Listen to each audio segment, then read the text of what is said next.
Yeah, you all know what this is from. right? I mean, I've been warned. It's like one of the other few things people have told me about, and I've caught on to. And I said, oh, maybe they'll work it in a smart way, or a really clever way, or a way that's not so cliched and contrived. But no, love triangle! Fucking love triangle! I hate love triangles! They are so... they're just a distraction. They delay what we all know is gonna happen. The only time it can ever work, in my opinion, I shouldn't say that, but the only time I have seen it work is in comedy. When it's played for laughs, I think it's very, very funny. But when it's played like, no, this is serious drama. And once again, we got Korra acting like a dumbass. At the very end, she's gonna realize her problem, and I'm just sick of this formula. Come on!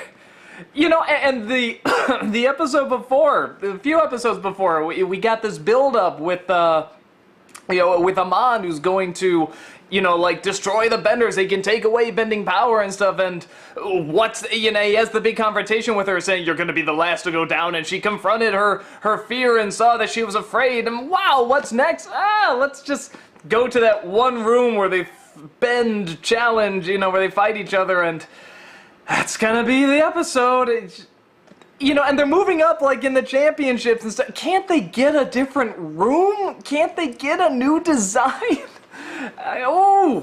Okay, so...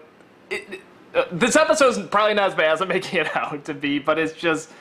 Oh god, and you got the bully! There's a bully in this now who's like, oh, you smell that? That's the stench of losers. I'm like, did I really hear that line? And he's like the most generic, what the hell is that movie I saw? I think it was called Real Steel.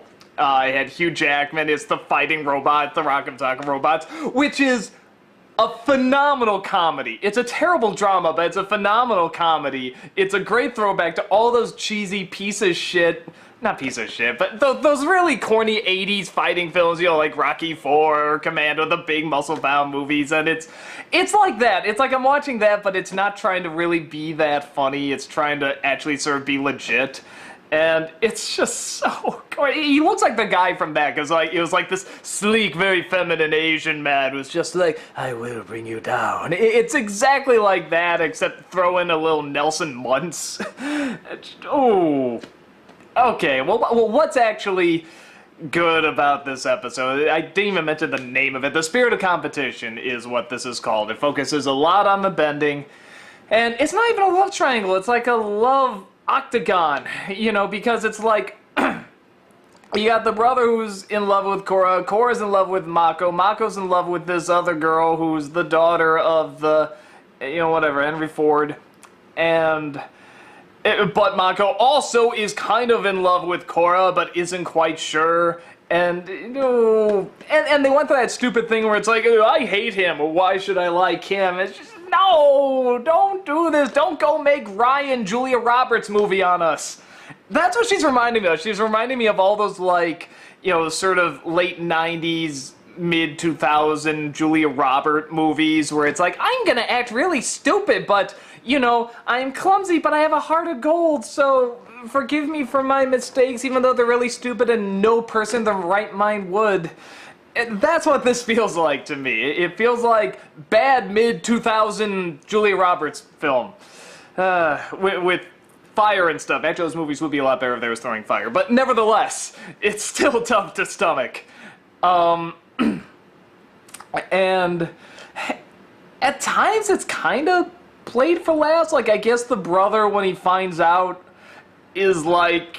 They play it more comical, but I don't think it's that funny. I think it's more like awkward and like kind of sad, but they're making him go really over the top and be like, yeah, you're not my brother. And I'm like, why is this funny? Why are they playing this up as a joke?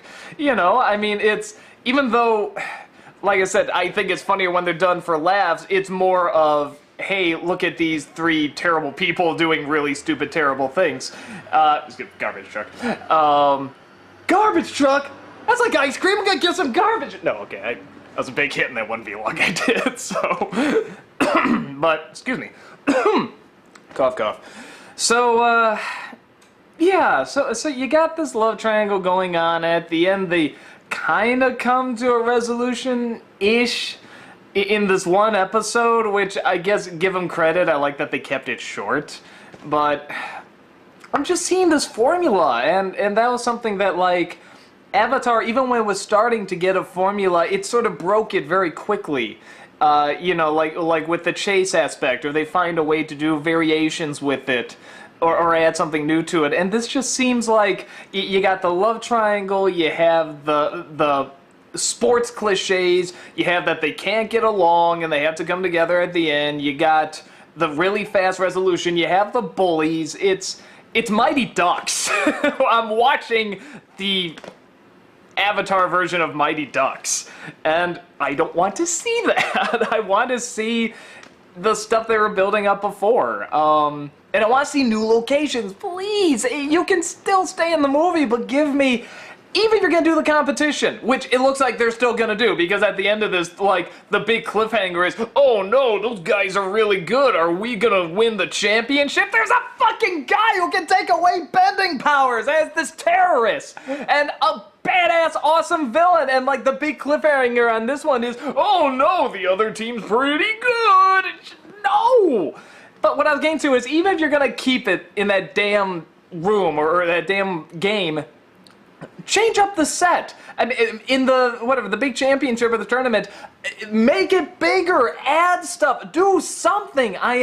You're getting some really nice angles, and that's great, but I am tired of looking at the same places. Just, change it up. I mean, that is... And I like the new stuff that they're doing with this. Don't get me wrong. I like that it's okay to keep it in one place, but it's just... change it up. Do something different. You know, just moving the camera angle down here or up here or down here. I mean, it's like, I'm just tired of looking at it. So that's sort of the... Despite everything else, like I said, I'm not the fan of the love triangle or the bully, or, I mean, those are like two things I really, really hate together in one episode, when it's not done for laughs. So, oh god, they even have the guy, like, he comes in, he sees them kissing, he has the flowers, I'm like, oh my god, are you serious? The people who brought us Avatar brought us oh! No! And the other thing too is that I was actually liking the date they were going on with the brother, again, blanking on the name, and how they were doing the belching contest and stuff. I was actually sort of liking them as a couple, but it looks like they're building up that maybe her and Mako might be the couple, or not. Now he's going back to the other girlfriend that, I don't know, will die or something. Somebody has to die in this. That's usually how it works. But you got him there with, like, the flowers, and they get blown away, and he sees them kiss. I'm just like, God, talk about Pearl Harbor soap opera-ish bullshit. And it's because it started off with him just saying, Korra, I just don't feel that way when she confessed. I thought, oh, maybe they're not gonna go that really cliche route that I thought. They sort of built it up like they're going to, but they're not gonna go that route. And then they go that route. They really made it look like they weren't going to do that, and then they do that. And it's not fun, it's tedious, it's annoying, it's boring, and I'm not a fan. I'm sure everyone was waiting for this vlog where I come out and say, what? No! Well, there you go. What? No! That's my raising and shaking my fist. So, like I said, I liked it when Korra and the brother were together. That was nice. And the bending competition, I'm already pretty sick of. It's sort of like the stupid Quidditch matches in Harry Potter. You see it once, and it's like, well, went over so well in the first movie, let's do it in every single fucking movie after. And let's change nothing about it. It's the exact same goddamn game every time, except, hey, there's a new character watching. It's just the same thing. So, if you like that sort of sports movie stuff, I mean, it's still well animated and everything, cool. It just bores the sin out of me. So, yeah, there it is. Not a fan of this one. and I like most of the changes they're doing. But the one thing I really think is missing is I think they should really start changing up the locations. At the very least, how they look. Have them redesigning a place or changing something up, or maybe like I said, in the tournament or the championship, like have them actually add something, dress it up different, or take it to a different room, or just something. I'm just, as pretty and nice as these angles are and the animation is, it's still the same goddamn place, and there's only so long you can look at the same goddamn place for something that's supposed to be action, adventure, fantasy, you know, cool visuals. There's only so long you can look at it, so... And I know it's pointless me saying, do that, because it's done. I'm watching the DVD. But, yeah, that's just... And I know the second season's practically done, so it's pointless to say that, but that's the issues I have with it. So, if you like the sports element, the love triangle, good for you. Not a fan myself. So, yeah, that's about it. I'll see you in the next episode. Probably see more bending there, too.